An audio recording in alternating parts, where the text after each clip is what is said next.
Maumivu mengine hayatokani na yaliyotokea.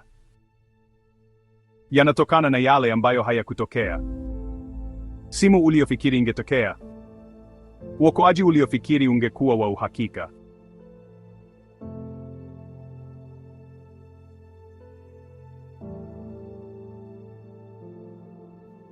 Sisi sote tunakabiliwa na nyakati ndefu hizo nyakati ambapo hali halisi inakupigia kelele hapana, wakati moyo wako unajaribu kushikilia ndio. Hii ni hadithi ya Yusufu. Ukiondoa mazingira ya kale, ni hadithi kuhusu mwanamume aliyekabiliwa na matatizo makuu matatu ya kibinadamu: usaliti wa familia, dhuluma mahali pa kazi, na mfumo uliomwangusha. Alikuwa na kila sababu ya kuwa mchungu, lakini alichagua kuwa mzima. Hivi ndivyo giza linavyoshindwa kuamua wewe unakuwa nani.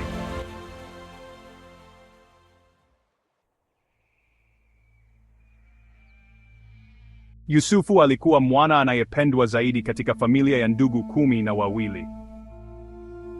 Baba yake Yakobo hakuficha upendeleo wake, akimpa Yusufu koti maridadi lenye rangi nyingi, vazi ambalo katika ulimwengu wa kale lilikuwa ishara ya kisheria ya urithi na hadhi. Kisha ndoto. Yusufu aliona miganda ya nafaka na nyota za mbinguni zikimwinamia. Hakujisikia kuwa na nguvu, alijisikia kuchaguliwa. Lakini ndugu zake hawakuwa na msukumo, waliona tishio. Waliamua hawakutaka Yusufu aondoke, walita uwezo wake ufe. Walimshika, wakamvua koti lililomfafanua na kumtupa shimoni kavu la mawe. Wakati Yusufu akipiga kelele kutoka gizani, ndugu zake waliketi kula chakula cha mchana umbali wa mita chache tu. Huu ndio jeraha la kwanza, maumivu ya kusalitiwa na watu waliopaswa kukupenda zaidi. Walimuuza kwa wasafirishaji haramu wa binadamu kwa vipande 20 vya fedha. Msafara ulipoondoka, Yusufu alitambua maisha aliyoyajua yamekwisha. Hakuna alikuja kumwokoa.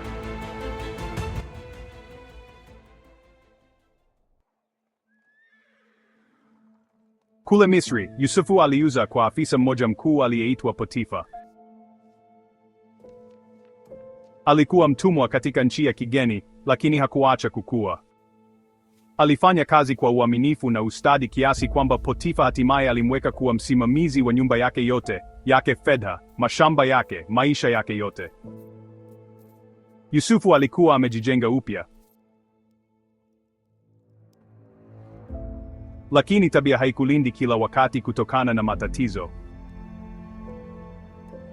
Mke wa Potifa alimfuata na Yusufu alipochagua uaminifu wake badala ya matakwa yake, alidanganya. Potifa hakusikiliza ukweli, alichagua sifa yake badala ya haki. Yusufu alitupwa gerezani kama mhalifu. Hili ndilo jeraha la pili. Kufanya uwezavyo na bado kuadhibiwa kwa ajili yake.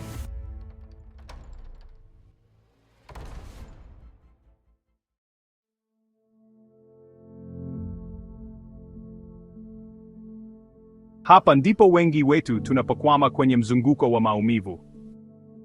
Ni hali hiyo ya kimwili na kiakili ambapo unarudia ukosefu wa haki, ukijenga ngome ya uchungu kuzunguka moyo wako. Lakini Yosefu alibaki wazi.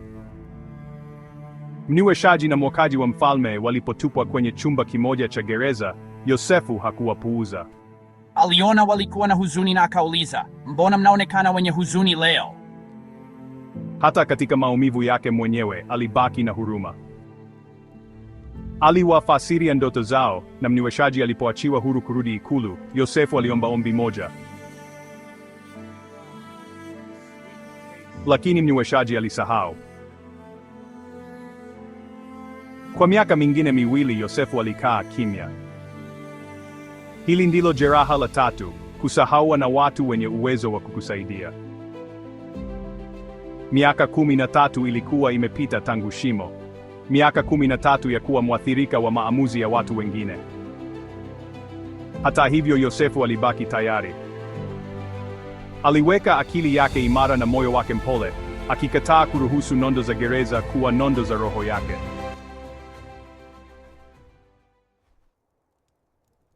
Mfalme wa Misri alipoota ndoto ambayo hakuna aliyeweza kuitatua. Mnyweshaji alimkumbuka yule mtu aliyekuwa gerezani.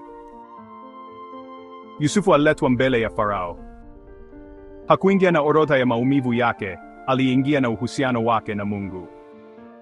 Alimwambia mfalme, mimi siwezi, lakini Mungu atafanya. Alitafsiri njaa iliyokuwa ikija na kumpa Farao mkakati wa kuokoa ulimwengu. Katika alasiri moja, mfungwa akawa mtawala wa Misri. Miaka kadhaa baadaye, njaa ilipofika Kanaani, ndugu zake walikuja Misri wakiomba chakula. Walimwinamia kama vile ndoto ilivyotabiri. Huu ulikuwa wakati wa Yusufu wa kulipiza kisasi.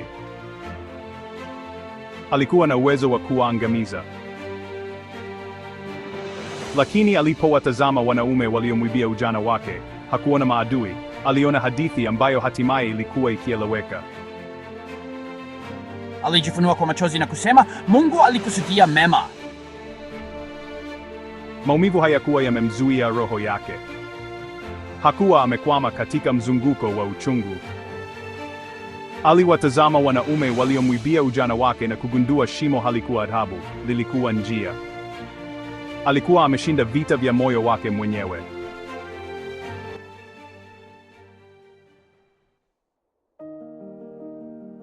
Ikiwa unalipa gharama ya uchaguzi ambao hukuufanya, ukiishi katika kipindi kinachohisi kama adhabu usiyostahili, jua hili: giza haliwezi kuamua wewe utakuwa nani.